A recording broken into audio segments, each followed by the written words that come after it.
What's up, everybody? Welcome back to the Classic Quest podcast. This is the show where we talk about albums like Cypress Hill's Back in Black and we break down the entire album and review it track by track. That's right, today it's new Cypress Hill in 2022. Back in Black is the project. My name is Holden Stephan Roy. My name is Chris Chrome.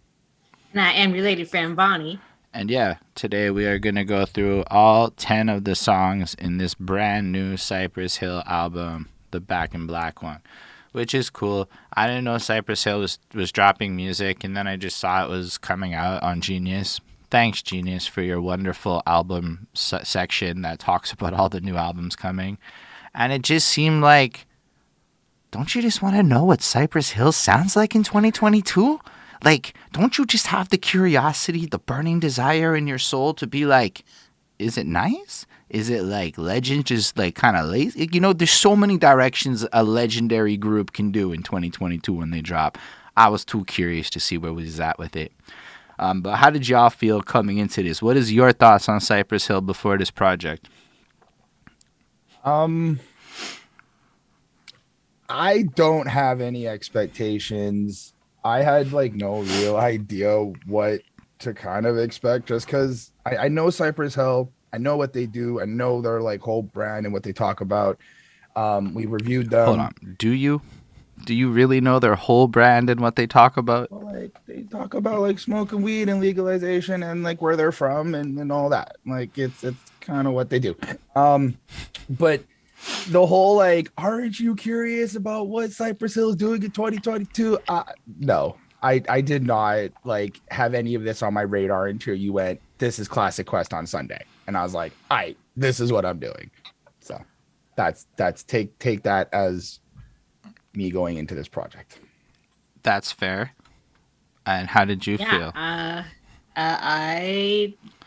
was like, okay, that was I'm like, I like Cypress Hill, so let's see what they're doing now. That was it. Nobody else had the burning passion in their soul. I was like, we have to know, but nobody else seemed to feel. Okay, I understand. It's okay. I had a burning curiosity. Now we get to satisfy that curiosity. I mean, I fucks with Cypress Hill. They like wildly cool. They did a lot for music, and they're debatably giant legends. And I think a lot of people are inspired by them, and their influence is widespread. So it's like, to me, super interesting when the legend types come through and drop new music, because it's like, to me, a reminder that like everybody in the independent scene is still competing with like the legends, and that's a wild thought to me. So I just had to see it. You know, I was too curious, and I really, really, really like Cypress Hill's vibe, like their energy, like the way they approach flow, and just the way that they bounce off of each other with wildly fucking different voices. It's just so cool to me. It's like this, the record, they've got a lot of juxtaposition. Like, and you wouldn't expect, like, when you first listen to them, you don't expect it to be deep and political, but then they always manage to make it fucking deep and political in some way or another here and there. They got a really good balance of, like, activism, entertainment, and keeping it real type vibes, and I think that's super cool, too. Anyhow, what do y'all think about the cover and the title? I think it's pretty like solid, straightforward. I like the use of the black and the gold. I like how it's got like that wavy kind of bandana texture feel to it. It's nothing really too like iconic. Nothing that really is gonna like I might forget the album cover really. Back in Black. I mean, I don't really know what it means, like to be back in black. Like I don't really know what they're trying to reference or anything like that. I just thought it was cool. I took like a gander at their discography. I think there's like another Black album or something like that that they've done. So like I guess it's consistent, but I don't have much more than that. Same Pizza Jams or Pizza the Flow. Like it just made me think of AC/DC. Yeah. Even like the cover is like so not super original and I don't know, nothing too exciting. It's like a it's just like a black cover with like a, an intricate design with, like the Cypress Hill in the middle and the album title like at the bottom in yellow. It's not very exciting. Neither is the title, not that original. So guess we'll see. I mean, I wonder if there's a significance to that title. 'Cause, Even like Amy Winehouse, Back in Black, like, I don't know. like, It's been done. wasn't like DJ Muggs traditionally the one that produces most of their stuff? I mean, I might be wrong about that. So to have somebody else, I mean, it could be that like I just don't know enough about Cypress Hill to be real with you, but to have somebody else doing the production, it was kind of like in that AC/DC album, they had the new singer person come in, so maybe there's a significance to working with somebody new with it. Also being late in the career, legendary album people's like, I don't know, maybe it's also just saying we like that. I think the comparisons are interesting.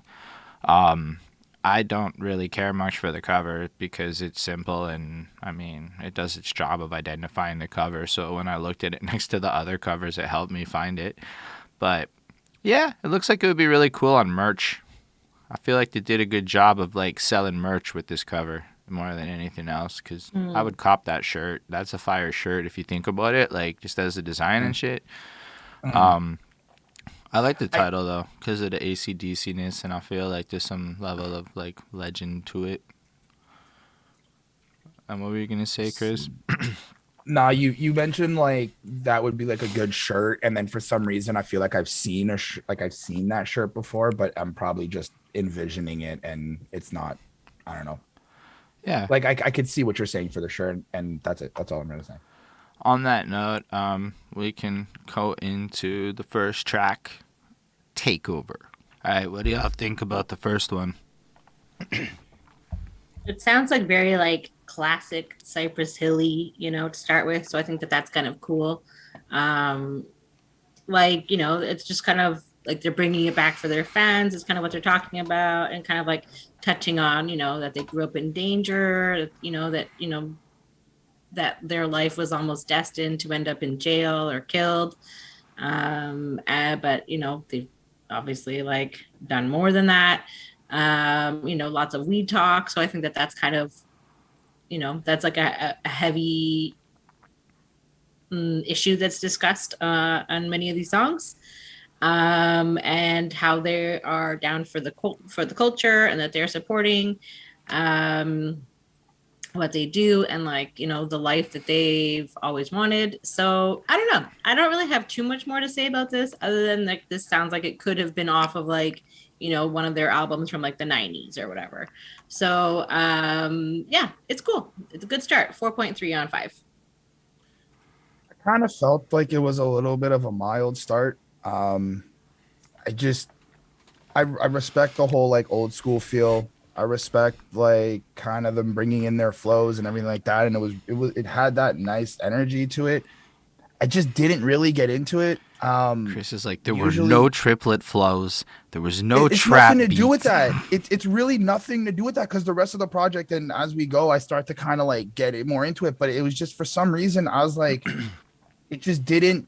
And as we talk about sometimes on the album reviews, it's like it didn't really take me out of where my reality was and bring me into their world on this track, at least. Like I did end up getting into it and like more throughout, but just this one particular, I was like, it's just got this vibe that maybe isn't really for me. But I like how, they're like, I guess, letting you know what they do, who they are, where they're from. Kind of giving you that, like trying to, I guess, attempting to build that atmosphere. It is what it is. I left it with a 3.7. What? Anyway, this is wild. First of all, this shit sounds like legends who don't give a shit what you think up in here, and I love that energy. Like there's not a single line where I felt like they were trying hard to get my approval. It was more like, we're here, we back. Let me remind you of who we are. But it's kind of like a lot gets said in this song.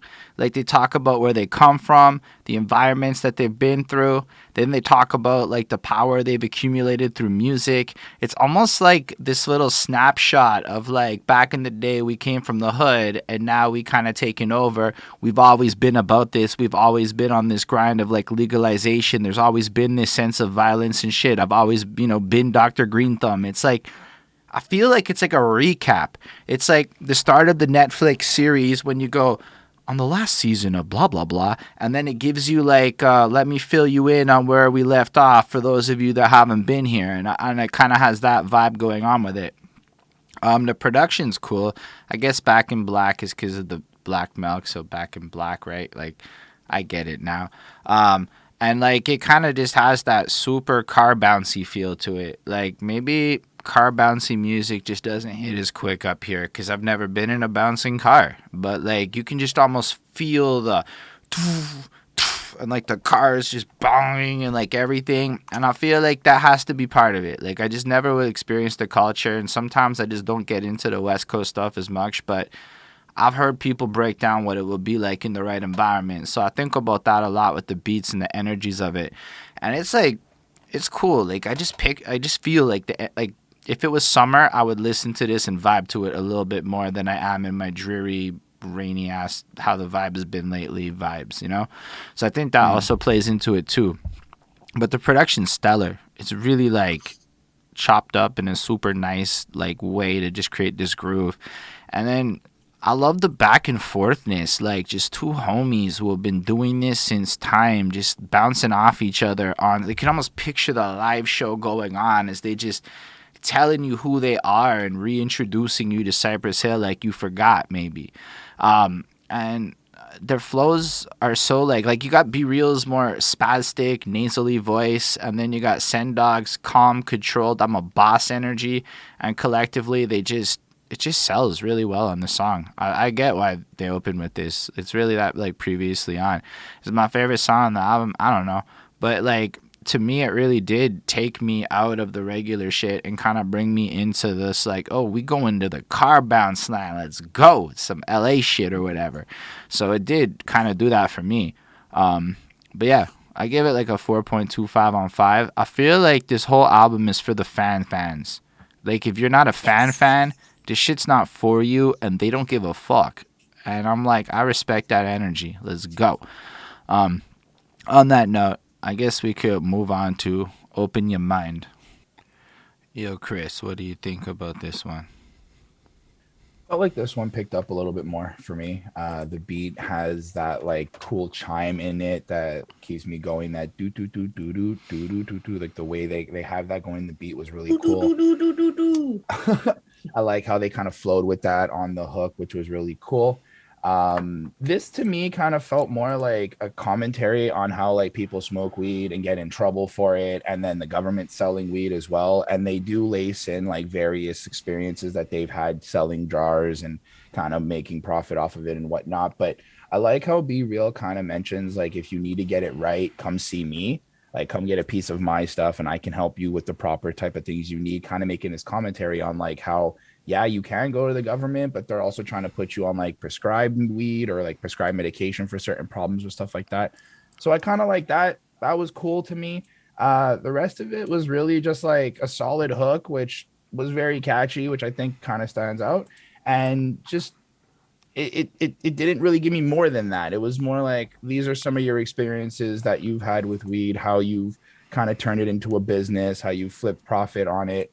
But it is kind of weird how like people are allowed to smoke weed in a legalized place, but the cops are still kind of on people's ass about it and still kind of acting shady. So thought it was dope. I gave it a 4 on 5. Yeah. I too, I really liked the feeling of this beat. I thought it was like really cool. I think this is just like an interesting song about the complications of like state versus federal legalization, and how people can still end up in jail for weed today. And like, even though it's legal in many states, including California, where they are. So it's just, it is kind of wild when you think about that, like, you know, like you drive an hour away or something, and like you could be in a state that is, where weed is illegal. So it is interesting. Whereas like in Canada here, it's like federal legalized federally. So yeah, differences, I guess. And they're just trying to get people to like open their minds to the fact that it's not really so dangerous, and it's not so scary, and like it's not going to like, cause you to like get into gangs, and like it's not going to lead you to heroin and things like that. Like it's not really like as dangerous as people make it, or at least as how people once used to like talk about it. And like the end sounds, it's like a TV quote or something from like the 80s or 90s. Like I wasn't really sure what it was from. And I thought that was like really like apt, like how they included that. And he's like, they're talking about like how the punishment for drugs should not be worse than what the drug does itself. And like how that's the case for weed. Like people are going to jail for like these like long terms in jail, and it's not really that bad at all. And like doesn't really do anything terrible to you. So it is a very interesting idea, and like really like smart for rappers, in my opinion, to be like talking about this, because like this is an issue that is very relevant in like the rap and hip hop scene. And how like so many rappers have expressed like in their rhymes like that they are selling it, or that they're involved with it, that they enjoy smoking it, like whatever it is. Like, and so it's interesting that like so few rappers are talking about like the complications of legalization, which is like very prevalent right now. So I thought it was really like smart questions. And like I just don't think like going to jail for like weed possession should not really be a thing anymore, like unless you have like a house full of weed and you're like, I don't even know, like it just shouldn't be like such a big deal anymore. So anyways, I thought it was a good song. I gave it a 4.6 on 5. Yeah, I think this is a pretty good song. Like, I feel like every bar in the song is layered, and it almost adds to what the last song was. Because once you listen to this one, you're like, oh, they have to G-check what they're about, because they're about to go criticize some shit. So they need you to know that they've been about legalization since day one, and that they really are about, like, the weed game for this much time. They're Dr. Green Thumb. Because when they come to this song, it's like, yo, but check what happened when it got legalized. Because, like, I don't think... a lot of people know how fucking weird the weed game is right now in terms of it. And then, like, it's not even so much, like, regular possession that people are in trouble for. Like, nobody's going after you for a 3.5 per se. But let's say you are growing legal weed for, like, distribution in the dispensaries, and you have, I don't know, 50 pounds of weed in your crib, and it's legal in California. That's some big issues when the feds and the DEA or whoever come raiding on your shit, because it's still federally illegal.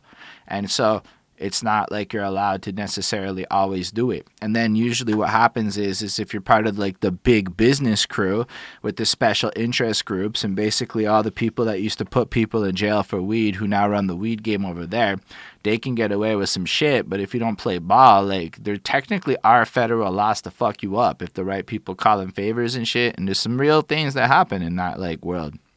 And then I think it's also a criticism of the dispensary system. Like, you got this whole situation where, like, Sendog's breaking down the threat of selling weed per se, even though the dispensary's selling weed. But then you got, like, the criticism, like, be real super passionate about weed. But then he goes, that compassionate time, yeah, right, they take your money and rob you blind. Bro, government weed is so fucking overpriced, it's ridiculous. Like, I don't have a choice. It's the black market because I can't afford it. The quality of weed is garbage. And I watch people just, like, throw money at the government because it's legal, but, like, they radiate their weed, so it's dry and it makes your fucking throat cough. They don't do it right. It's, like, it's worse weed at higher prices with fucking percentages everywhere, so you feel like it's alcohol or something, but weed don't even work like that.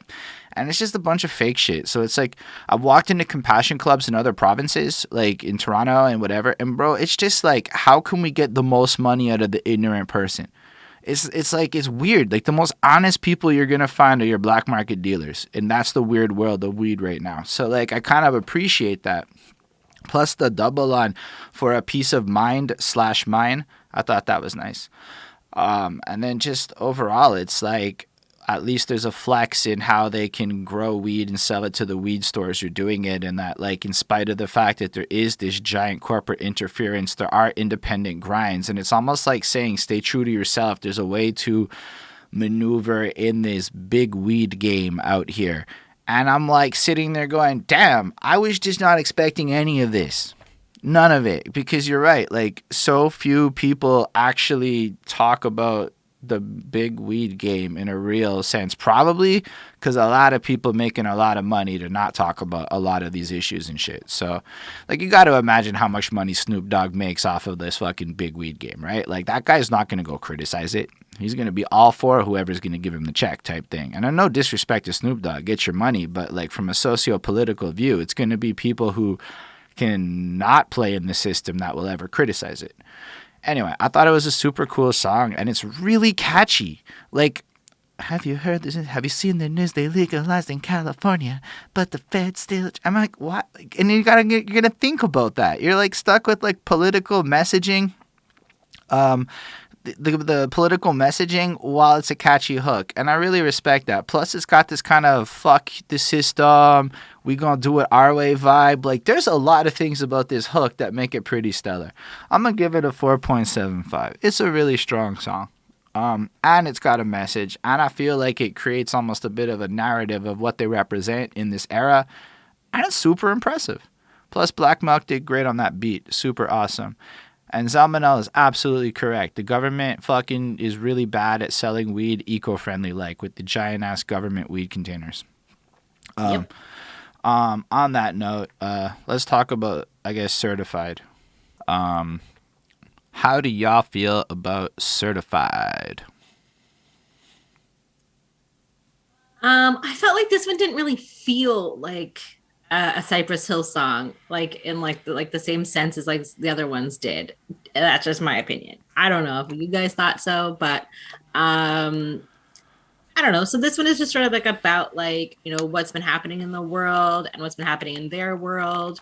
And they're certified, devoted to weed and the weed life. And like, that's pretty much it I took from this one. Like, this one is not one that like I would necessarily go back to. Like, the last weed song was much better than this weed song if you needed a weed song. So that's just my opinion. So I gave this one a 3.8. And Chris, you are muted. Sorry, guys. So take the idea of it being a weed song and turn it into like a dedication song. Is how I kind of took it. So like, yes, they're certified within the weed game. They've been doing this for a long time. They've been smoking, whatever. But if you think about like rap or your career in general, it's like, yo, I've been certified. I've been rapping for years. I've been doing this. I've been doing that. So I kind of took this as like a way to make like, if you put in the dedication, you put in the work, and you really just keep going at whatever it is your passion is, you believe in, and whatever is going to make you that dollar, you know, you'll end up becoming successful and kind of be certified, essentially, is how I really took this. Because besides that, it's just y'all been smoking weed. Like, to me, it's just y'all smoke weed, y'all been doing it. I kind of know y'all smoke weed and been doing it. So it didn't really hit the same, but that's how I kind of looked at it, to be like, oh, this is actually kind of like an interesting song. It's good. It's sonically good. There's like poppy vibe for me. It flows nicely. It kind of sounds a little bit more modern instead of like old school feely-ish. Even the way they're rapping and like the way that like they come in and kind of just connect the bars. So it was dope. The music video is actually really cool. Like, when Holden sent it to me, I was like, oh, this is dope. I think that was probably one of my better likes with the song, was actually just the music video. But overall, I mean, I gave it a 4 on 5. I mean, this sounds super cool to me. Like, you got to keep in mind, before talking about smoking the weed, they grew it, bagged it, and sold it. Like, this is about their grind and their lifestyle and their success, and how, all things considered, they are the OG certified with it. And I feel like it's almost, again, another dedication to what they've been through. Like, they almost don't really talk about smoking weed. Like, Sendog's verse is like, yo, I started out with a vision, turned it into my mission, sick of busting boxes, washing dishes, ma's bitching. Like, I don't want to live in this environment. I made some demos with my people in the ghetto, got signed to the Wedo, and now it's pedal to the metal. That's like, yo, we were in the hood and now we make music, and we're from the crack rock era, you know? Like, I'm saying, like, there's like a lot of like, we came from this environment and we fucking made it. And it's cool. And the fact that it's like he ends it with like, I'm do or die, I'm a rebel. Like, hey, he stayed true to himself the whole way through. And then again, they've got that like back and forth fucking feel on their verses where it's like they're broskies on stage the whole way through. And then yeah, like Be Real also kind of goes through with this, I came and sold weed and I live like there's no tomorrow, and now I'm out there fulfilling dreams and doing what I gotta do. Yesterday was the vision, listen, no superstition, California condition, took his life, he's slipping. Be careful what you wishing. You know, like, it's like almost a reminder that this is a little more complicated and there are risks and things they had to just survive and maneuver to get to where they are. Again, not really about smoking weed. It's more like, we went through this life. We've been through all of these different experiences. And yeah, in the middle of that, I guess they lit some spliffy poos. And then it just flows on like that. More of this emotional landscape, I would call it. I really appreciated it. Again, feels like legends thinking back on their careers, kind of telling you a bit about where they've come from and why they're certified over these airy flows. And when it is a 10-track project, I feel like you're kind of supposed to do something like make every song sound drastically a little bit different, because otherwise it's just going to be monotonous, which is the other flex. Some people just go and triple the fuck down and just do 10 tracks that sound exactly the same. Arguably, that's a little bit what Benny did. But the other option is to like kind of diversify really heavy and show off the multiple sides of what you can bring to the table in your like fucking third or fourth decade in the game. I thought this was really cool. Like, I don't know if it's as catchy as the last one, but it's catchy in a different way for like a different group of people, and I think it's as well made as the last one, so I'm gonna give it a 4.5. I really enjoyed listening to it, and the video was cool. We could make that video soon, so I like that because it inspired me to get my capitalism game on. Anyway, the next one is called Bye Bye. I know. What do y'all think about Bye Bye? I like this song. Off the bat, just the way the chorus starts, the whole idea of like war zone and just the atmosphere of the streets and everything, the aggression in it. That I like this song. I like how they really kind of brought me into their dark world with this one a little bit. So, oh, hold on. No, so it's sorry. me. I know you're good. It's me. Like, It was me. oh fuck. Keep going. Either way, I like how in the chorus they're like, "Come for mine, I'm gonna sing you a slow song, bye bye. Let me sing you a lullaby." The way they kind of run that through on the chorus was really, really cool, very ear catchy. And this song actually kind of brought me into like a world. It was like, this is how scary shit can get in our areas. This is kind of where we grew up, and this is what we've been through. So I like that. Although beat had more aggression into it, had more like, I feel there was more drums. It was more just heavier. So it really, really stood out to me. I like how Sendog goes, "I'm having visions of a bunch of bad decisions that I might regret later, but this is the life we live in." Kind of like really trying to show you like, sometimes you just got to do what you got to do to survive, and you got to think about consequences later and just make sure you kind of get out of whatever situation you're in.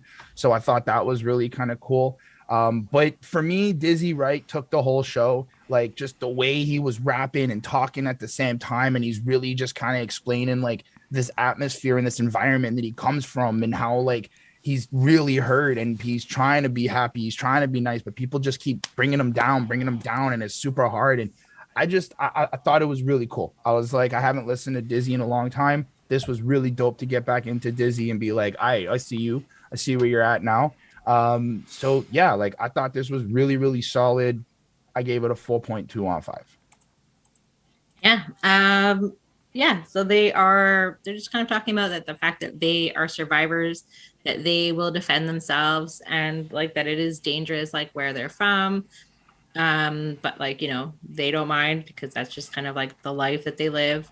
Um, and they also talk about the fact that like the radio won't play them, and but they know that their fans will support them. And that's like kind of like what you said earlier, Holden, is like how like this is like for the fans. And I definitely agree with that, because like this is very much like like how else would you hear it? Like you would have to go seek this out yourself, like, so it's not going to be played on the radio, so it's not going to get like mainstream attention necessarily. um and yeah, with Dizzy Wright, like I don't really think I've ever listened to him before, but he sounded kind of younger. And it is good to like kind of mix it up if you've got like these like old heads and like these young heads kind of together. Because like he was using a little bit more like modern references, I suppose. And it does kind of sound like he's sort of discovering life, like he's not kind of necessarily looking past so much, he's just kind of in it.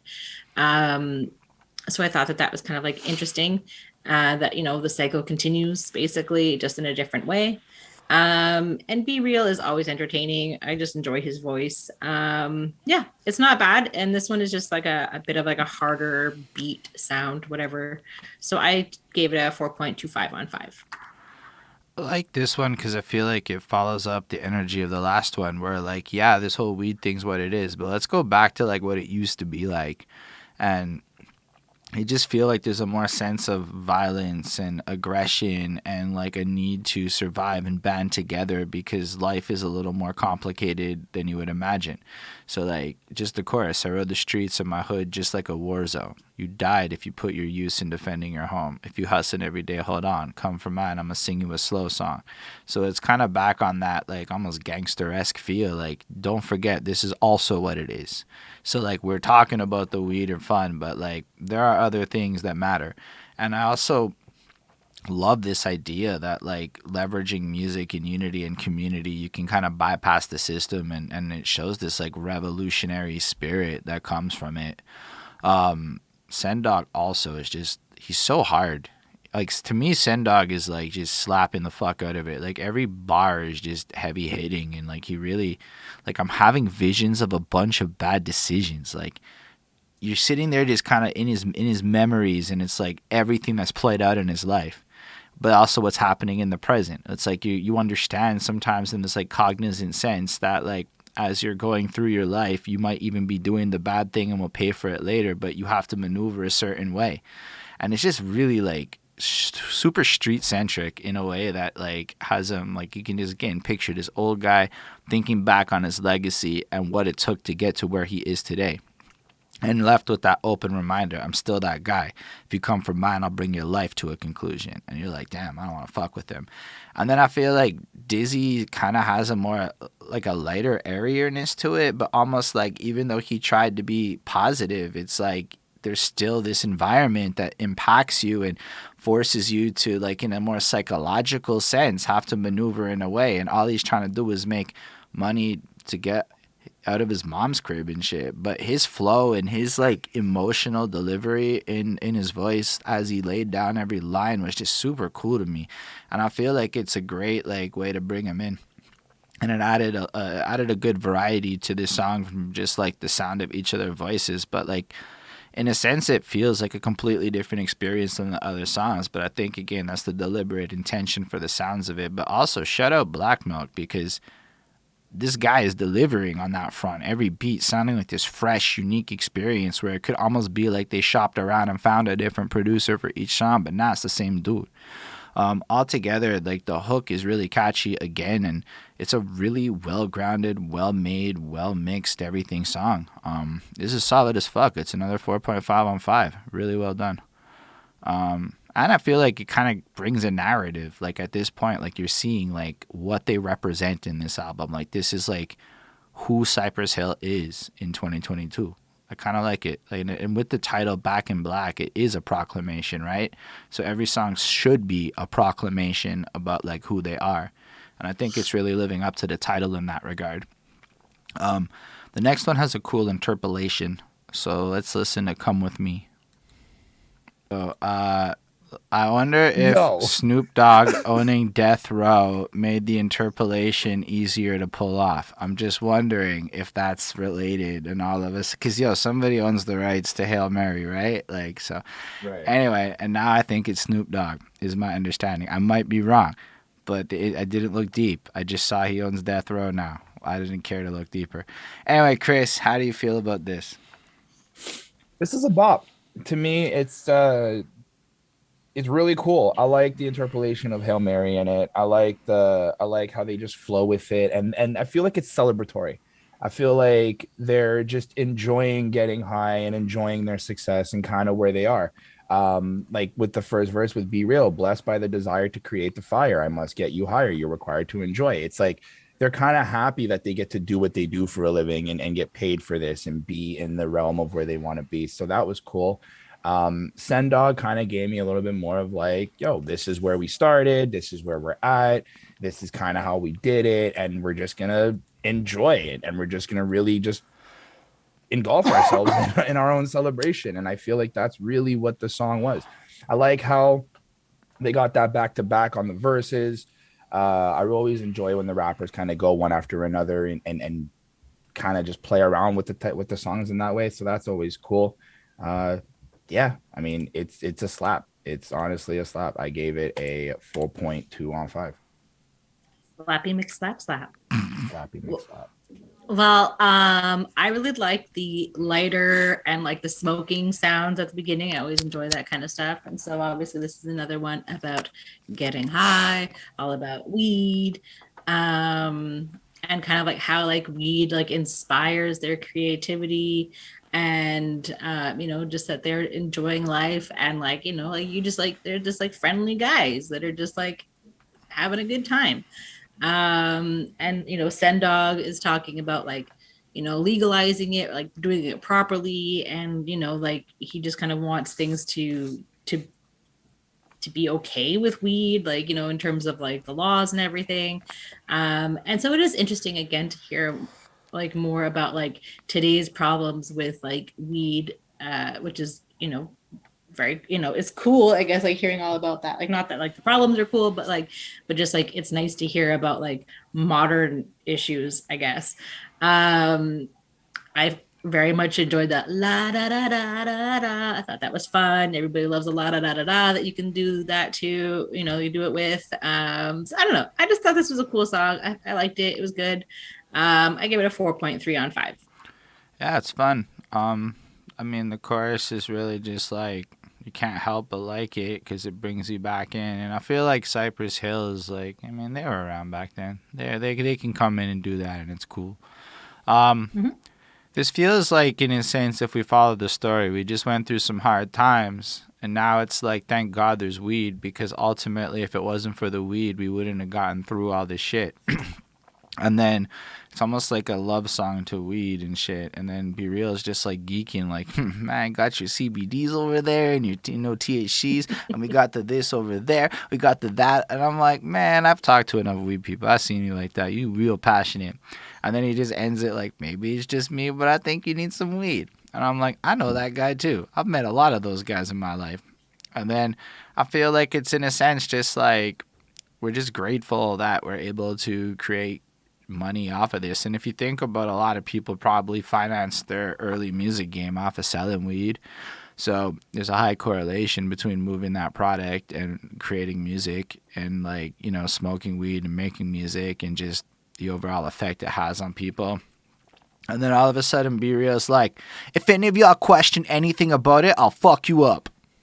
That's also part of it, right? Like, he will go as far as to hit you in your solar plexus, which, if y'all don't know, is that spot like there. And if you ever been hit in the solar plexus, holy shit, is that like fucking hit, And then he's back to smoking weed. You bet. It's almost like you better fucking like the high, or he'll beat you up. I don't know if that's fully what he was going for, but it kind of is how I felt a little bit, which I thought was a little fun. But overall, I enjoy the song a lot. It's less like in what I would throw on, because it's more of an airy weed song, which is less my vibe, but I respect what it is. I give it a 4.2 on 5, because we'll just keep on that 420 theme. But otherwise, yeah, I don't have much more to say about it. I guess we can talk about the original. All right, Bonnie, what do you... Writes about, I'm just going to say, Gord wrote about a lot of Canadian issues that nobody else was talking about. And like Canadian, like Indigenous issues and things like that. So that's all I have to say about that. So he is very Canadian. And what do you think about this song? Well, it's another sort of classic sounding song. And like they mentioned like La Coca Nostra, so like that's fun, you know, another like tie in there. And just about being a gangsta in LA. And it's just like it just like made me think that it was like a cool song to like drive around with like your top down in like LA or windows down or whatever, you know, in like the low rider or whatever. And yeah, it just is like a cool LA song. It has some like good mixing on it. I like that. And it's just like a fun, classic West Coast kind of vibe. So I really liked it. I give this one a 4.5. I don't have too much else to say about that. I can't remember the actual song of what I'm thinking of, but like it does give me that vibe of driving through LA, and I kind of visualize like candy paint cars and like hydraulic cars bouncing up and down, but not with like any statement purpose, just more this is just an everyday life. Like we just drive around in these cars, we smoke weed, we chill. And it felt like two dudes in a car rapping and enjoying where they are in life a little bit, and just kind of remembering like we are the OGs. LA is an OG. We from LA. This is what we do. And it just felt really nice. Honestly, like it was like, yo, this is cool. I do this with my friends in the car sometimes. When you're just driving, you just start rapping with each other, and you just kind of have that creative energy while you're just on road, or even when you're just doing what you got to do. So that's really what I took from it. I mean, the lyrics are consistent. I didn't really feel like there was much that kind of stood out. It just kind of felt really dope. Really just, this is what we are. We're just having fun. We're the best. And that's it. I gave this a 4.2 on 5. I mean, I like this one because I feel like it ties back into like an essence of the older code of what keeping it real once meant, perhaps. Like it starts off with mafioso samples, right? Like think about like before you could touch a made guy, you had to have a reason. So it's like back in the day, it wasn't like you could just do some consequence, do whatever you want, because if you touched the wrong person, you would get taken out. So there was like almost a sense of order and like within the chaos of the world. And then he comes in with that banging hook where you just feel the car bounce again. Like I've never done it. I secretly hope somebody wants to fly me to LA to bounce in their car. And then he has that whole energy. It's super catchy. It gets stuck in your head and it's easy to sing. And it's just like unapologetically, we from LA. That's what it is. We on this like car bouncy riding around and shit vibes. And then that gangsta feel to it because they really come from that era. They are from this pioneering class of people. And then I really love the A Brand You Can Trust like Coca Nostra bar because that's fun. I really like that album. But it's also interesting because they really do bring that authenticity, and I feel like that's what is coming through. But then the way Sendog brings it to like, I don't snitch and shit. You know, like, and if I spot fake shit, I put them on blast. And, you know, there's a matter of integrity that needs to be done. Otherwise, it's going to be kind of problematic. But when everything's good, you know, we're going to blaze one. It's all love. And it's like honoring this code, I feel. And then they bounce back and forth. It's got that same thing. And I love the fact that on almost every song on this album, they're like back and forth on the verses. And they're creating it like they're just having a lot of fun being in there. Or the way they're like, where we're from, we had to choose a side, but this music took us to levels only few could rise. Shit blew my mind. And like, it's just like an interesting perspective. Like, we don't have that colors business here. We don't have to go through that in Montreal. I mean, yes, people get involved in some things sometimes, but like, imagine, I don't know if you've ever looked at an LA gang map, but it could be like going to the grocery store. The distance from where I live to the grocery store could cross through 3 turfs. So it's like, we don't have to like go through that kind of stuff. And then to have that context, and shout out for the follow BioSafe, to have that context and then like to just realize that through music it's like this appreciation to it getting out. And I don't know, I really feel it. I really feel like it's again a reminder, this is where we're from, this is why we're originals. It's not like we're just saying it. We got the credentials to prove it. Overall, the beat's just bouncy and fun. Like I said, Black Milk again proving the versatility. It reminds me a bit of Certified, but just on like a slightly different tip, a little harder, let's say. I'm gonna give it a 4.5. Like most of this project, I feel like I wouldn't necessarily seek it out, but if this came on, I would just be like, yeah, I'm good. I'm gonna listen to this. This is some good shit to put on. They work as singles and they work cohesively together, and it feels like every song is constructed like it could be the next single. And you can feel that level of effort put in. So that's something also worth noting. There's no filler on this album so far to me. And in like the way you would normally hear like repetitive songs or whatever. Each thing has its own like unique sound and blend. Yo, shout out for the Prime sub. Appreciate that stills. Woo! On that note, we'll move on to the next one, which is Hit 'Em. All that versatility. What do you guys think about this one? It's a slap. It's a slap. The beat got me. Hold on. Is this slap the new thing we say? I don't know when we started saying it's Apparently. a slap. Well, I'm using it because like I've been hearing it a lot on some of like the podcasts and the other people that It's a listen to slap? music and stuff. Well, they say this slaps. Like it's a slap. I know this it's a slaps, right? Because it's like a verb. Like you slap. Listen, go ask Slap. Flacco and he'll, So like, now we've tell taken this slaps and nounified it to a slap. It's a slap. Yeah. Ask It's just Flacco, a he'll singular tell you. slap. He'll tell you. But this is actually I really enjoy this song a lot. Mostly just because of the beat, the flows, the lyrics, they hold up. There was nothing really. It kind of just is the same to me a little bit, but just the piano, the weird like do do do do do do do do in it, like the little chimes was super cool. I really felt this. It just had a vibe to it. I like how Sendog was like, I saw a dream in a dream, and then I put the dream together or something like that. It was dope because just when I think about like how sometimes dreams can be really real and like it really does affect us as people, it's like it's supposed to be destined that you're supposed to be here. And I like how he's putting that out in the world and like inspiring people to kind of, I guess, chase that type of feel in a way. But overall, I just really like the overall vibe to this. I caught a vibe. It slaps. It's super dope. I gave this a 4.5. Money? Nice. I like this one. It has like a really fun cadence to the beat, like the way that it's like sung or rapped or whatever. Like I feel like I can like definitely picture this song this song being like used in like movie or TV shows or something. Like it just kind of has like that like I can see like a scene where like people are like, I don't know, having fun or doing stupid stuff or whatever, like to this song. Like it just, I don't know, in my mind, that's what I saw. It definitely like feels like a very like classic song of theirs, kind of mixed with some like kind of more like modern like Run the Jewels vibes. So like that's kind of what I took away from it.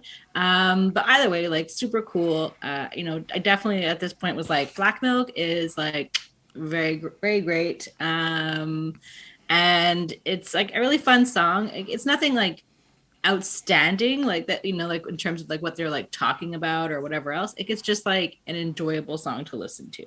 So I give this a 4.4 on 5. Yeah, this is definitely my favorite beat so far. It is a vibe. The way they ride the beat is ridiculous. It's to a point where it's hard for me to really listen to what they were saying because it was just too fly. The flow is too fly. The chorus is too fly. Black Milk, it is like superseded my expectations here, and it was really great. I just enjoyed it. But then when you get into the bars, there's some really good shit. Like we knew it all, not afraid, do it all. Matter of fact, I look back and do it all. I can remember the haters say the game will ruin y'all. What's that to me? Don't give a fuck about a hater. Let him roll up like the weed in my paper. And you just got this vibe of like, I always like listening to that now that I understand what that really means. Because people really don't believe in your shit, So you have to have the faith in yourself. And you almost have to let the fuel of people being haters, like, inspire you to just grind forward and then let them roll up. Because then you could light them up, Get it? Like the weed in my paper. It's pretty solid. I don't know that I'm going to light people up like that. But in my fantasy lands of listening to hard shit, I will. And then I really just enjoy the way that they just kind of feel celebratory on this. Like, it doesn't feel like I mean, it feels hard and stuff, but it feels more like two guys that have come from this situation that they've just put forward in all the other songs, and it's like this aggressive party song, almost like a DMX style thing, where like the bars are kind of hard and have like a sense of don't fuck with them, but the way it sounds makes me want to turn up, and I really love that combination. I really, really do. So I'm gonna give this a 4.75 on 5. I don't have a lot more to say about it because again the vibe was just too engrossing for me. On that note, I guess we could go and talk about Break of Dawn. How do you feel about this song? It's cool to think that after the previous track, in terms of like reminding us and all that, they let us know that if you continue pushing forward, you could succeed, and that's kind of where I got from this song. Has a nice anthem feel to it. I like the energy within the grind and this whole like thing to want to keep pushing forward and never giving up, which is like kind of cool if we think about just the convo we had with like death and the things you want to remember about before you die. It's like I like how that all connects, and just keep building these experiences and keep building these moments and stuff to have all of these memories and like to things to look back on and be happy about before you pass, which is dope. I felt like this like gives me that energy, want to like work out or like grind music whenever you're trying to like bang something out or whatnot. You want to make sure like you're in that vibe. So that's really what it kind of gave to me too. And I gave it a 4.2 on 5. Yeah. I mean, that's kind of what it is. It's just this is like about them, like just kind of like telling their story, how they came up, how they never sold out, how they never like, they tried to do like, things that what at least what they thought was like the proper way of doing things, the right way of doing things, and kind of talking about like what they've been through.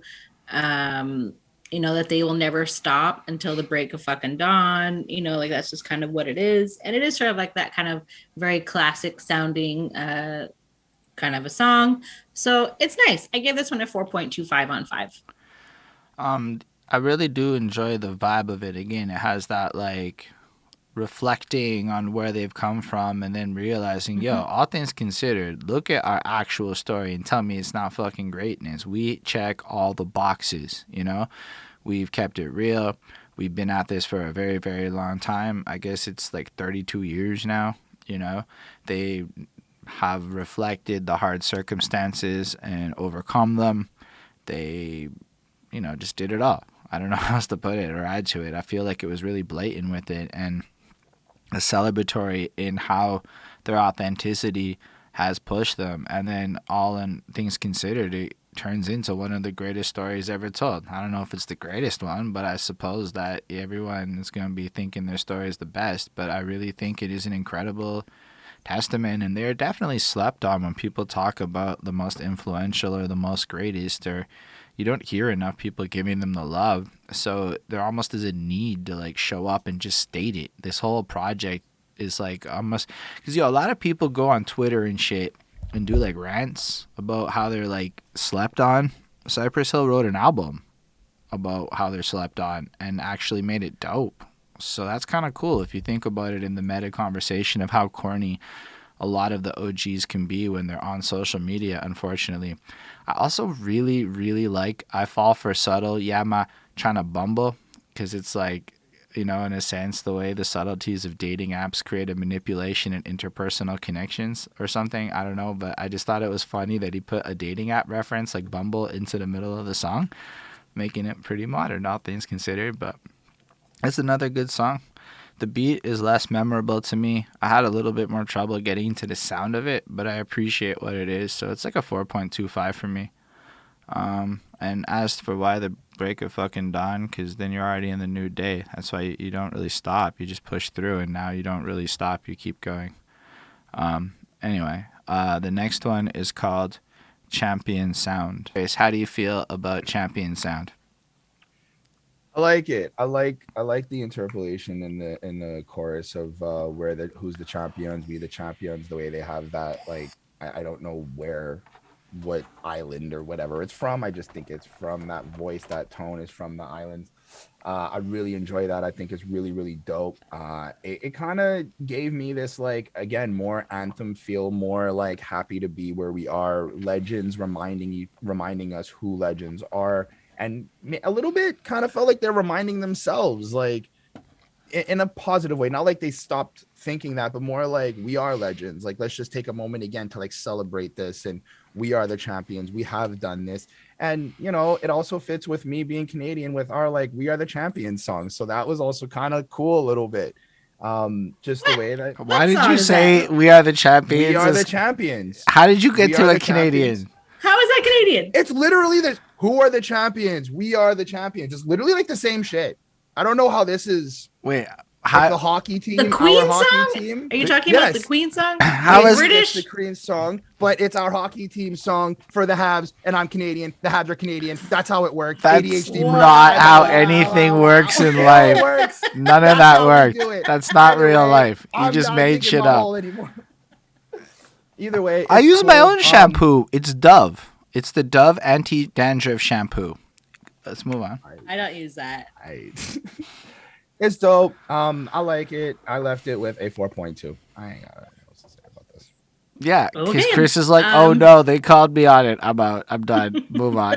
No, I'm dying on that hill. That's fine. I mean, they're just not Canadian in any way. Like, it's not a Tragically Hip situation, like, or an Alanis situation or a Celine. We listen to tons of American music. That doesn't make it Canadian.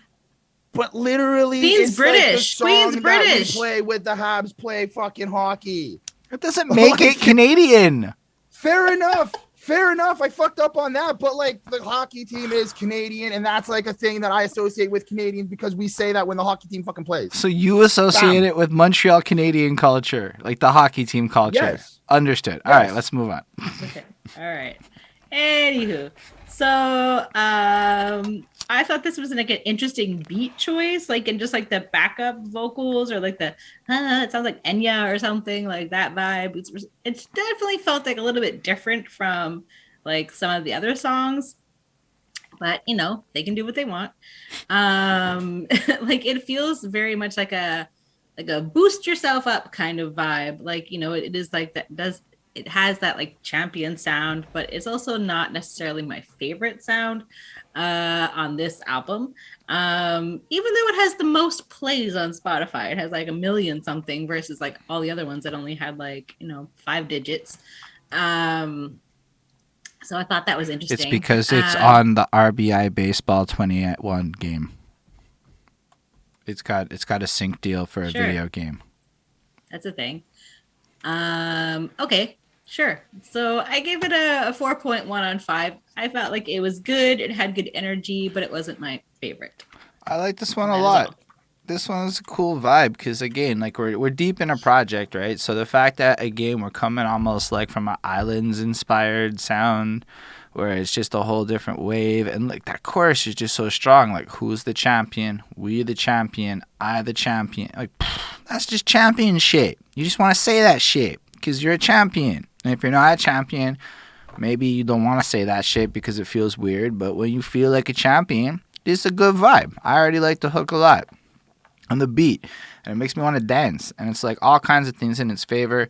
As far as the verses go, I was too busy vibing and dancing in my soul to really care as much about the verses, which is arguably a really good sign. I know it sounds weird because a lot of rapper people are like, oh my God, the lyrics. And I used to be like that. But now I'm like vibes. And like the way they flow on it, the way they sound is good. But when you really listen, it's just nice. It's like build up proactive shit. Like forever ready if there's a problem. Haters don't want none till I move in caution. Boom. Strong. Makes you feel powerful saying shit like that over this kind of beat. And then, I don't know, they go back and forth on the verses. They do their shit. I don't really have a lot to comment on it. It just feels strong listening to it. I like the package and presentation of the song. And yeah, that's all I got to say about this one because it really is. It's short. It's only a couple minutes long. Apparently, when you are doing sync licensing and things like that, you really don't want to go past 2.5 minutes because very few people really want long songs, which is a huge part of the reason why songs got shorter. It's less about algorithms and it's more about sync license deals. Y'all didn't really know that, but that's really how it kind of plays out. So people kind of get mad at the wrong things a lot sometimes. But this is just interesting how the shortest song gets the most views because of how the back end businessing works. And the song's actually a bop. It's super, like, almost in a safer safer tone, more uplifting. And at the end of the project, again, it's like we're back and forthing between these like darker themes and this more celebratory tone, creating almost this bigger dichotomy of the emotional state of what Cypress Hill represents. And I really like that because it feels like more complex than just a singular emotional state. On that note, we can move on to the last one on the project, which is The Ride.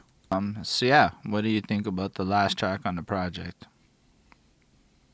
So this one is interesting. It was sort of about like the violence in like Be Real's past life experience. Like he was talking about that, and about like anger and like the depression and like all of like that kind of mental stresses that he was under, as well as like the issues with like the Bloods and the Crips, and like this is just kind of like what life was like for them, and like, you know, maybe still is, and talking about like how, you know, things have happened, you know, and people have died along the way, unfortunately. And it definitely has like classic like LA Cypress Hill vibes, you know. It's a fun kind of like ending song, and that they don't really need help from anybody, and those who think that they do can like fuck off and go to hell. Is basically how it ends. So it's an interesting ending. I don't know if it's my favorite ending I've ever heard, but it's all right. You know, it definitely like leaves you with like, all right, well, I guess you can fuck off and go to hell then, if you're not like, you know, basically like one of like their fans or supporters. So I give it a 4 on 5. It's a decent ending. Chris, you are on the mute of the muty mutes. So nobody, you know, this is not like, bro, I know we're on Zoom, but this isn't work. We're not supposed to be like having the, you know, mute joke. Fair enough. It's an interesting song to end with because after going through a lot of like their success and a lot of just how they became successful, how they became legends and got established and everything, it's like people are still telling, I guess, Be Real or the group, like, you know, they need help for things that they've gone through or things that they've experienced. And I kind of feel like they're in a way, Be Real is expressing like, do I really need help? Because I seem to be doing great with where I'm at on my own. I seem to be kind of making waves and going through a lot of this shit. So like that's how I kind of took this song. Also, in a way, it's like a lot of people tell me that I need help, but where is the help that is being offered from them? Like, in what way, instead of like just telling me I need help, you could also maybe help me or something like that, is how I also interpreted that. The verses are really a little bit more personal to me.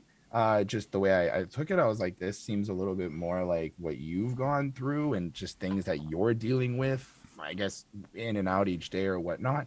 So that's also really cool how he got like super personal on here.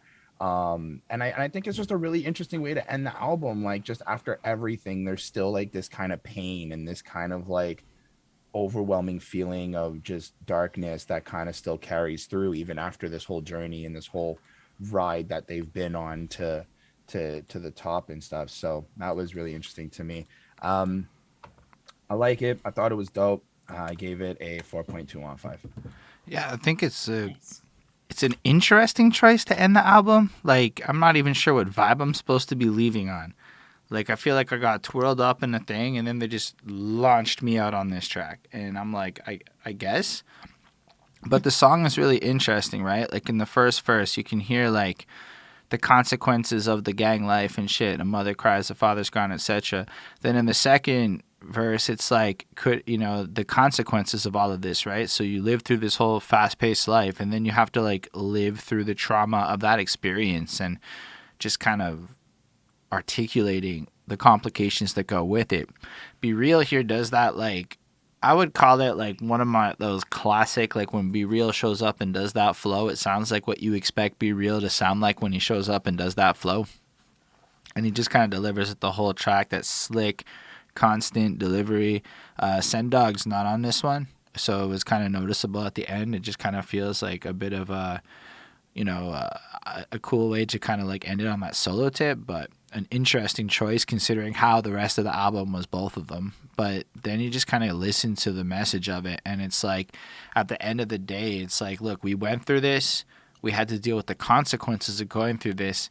And as much as people might think we need help, we kind of are providing you the answers and the ways to cope with it through our music and through everything we've gone through. We've given you this music. We've coped through it publicly and helped you. And you can find it. Like, and then I really like that, because knowledge can be found in the Temple of Boom. Like, go back and listen to what we've given you there. Go check out the catalog and you'll see where I'm coming from.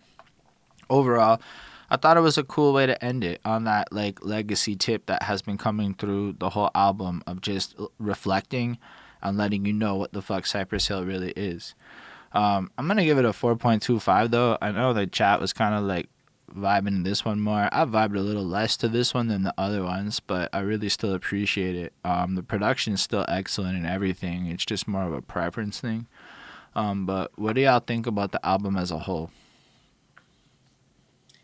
I mean, it's good. I gave it a 4.25 on 5, so an 85%. So for me, it's not a bad album at all.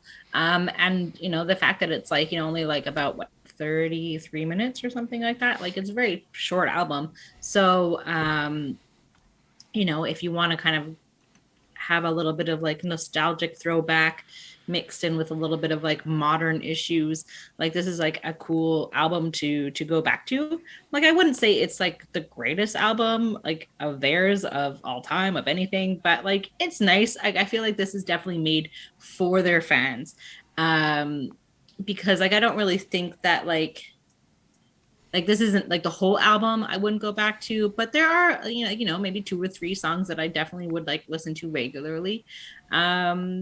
It's an enjoyable album, so go check it out.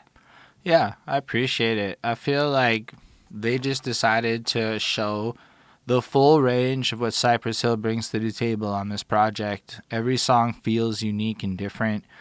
Black Milk does an incredible job just kind of going all over with the beats, giving you I guess a unique flavor on each track. It's not the most creative way to describe it, not very unique at all. But I really enjoyed the cohesiveness of it. I think it's like, you know, a 4.4-ish. Like, this has all the makings of a classic, except that they weren't really trying to make a classic. It's just, they're just trying to flex that when they're not even trying, they're still dropping songs that are that fucking good. Because when you really check the boxes of what makes a good song, it's like they really did it here. Everything sounds amazing. But you really do have to give a shit about Cypress Hill to feel it. I mean, you have to be down to like go through their career with them. And there are, I don't have that attachment. So there are songs on here I would go back to, but this really is for the fans and for their people. And there are a lot of people who are going to celebrate with Cypress Hill to this one, as they should, because it's extremely well made. And it's even just like a reminder to everyone else out there, like, go listen to how good these songs are made. Like, people often talk a lot about good, bad, the next thing, but this came out 2022, 2 days ago, and it sounds ridiculously amazing. I feel like it's just further proof that hip-hop is in an amazing place in terms of the quality of output that is really existing here. Anyway, I really appreciated it a lot. So I guess that's all I can say about the album. I hope y'all enjoyed watching this review. You enjoyed the project. Let us know what you think in the comments down below if you're watching in the future. Thank y'all to the people who are watching it now. Y'all are wonderful in the live. We've seen that chat going. It's really cool. Thank you for watching it in the future again too. Basically, like, comment, subscribe, all that good stuff. And if you want to tell us what albums to review in the future, you can do so at patreon.com/behindthatsuit. And if you want to come watch it live with everybody, twitch.tv/behindthatsuit, Sundays 12 p.m. EST. And yeah, on that note, we appreciate everybody being here, and live long and prosper, everyone. Bye, everyone. Bye.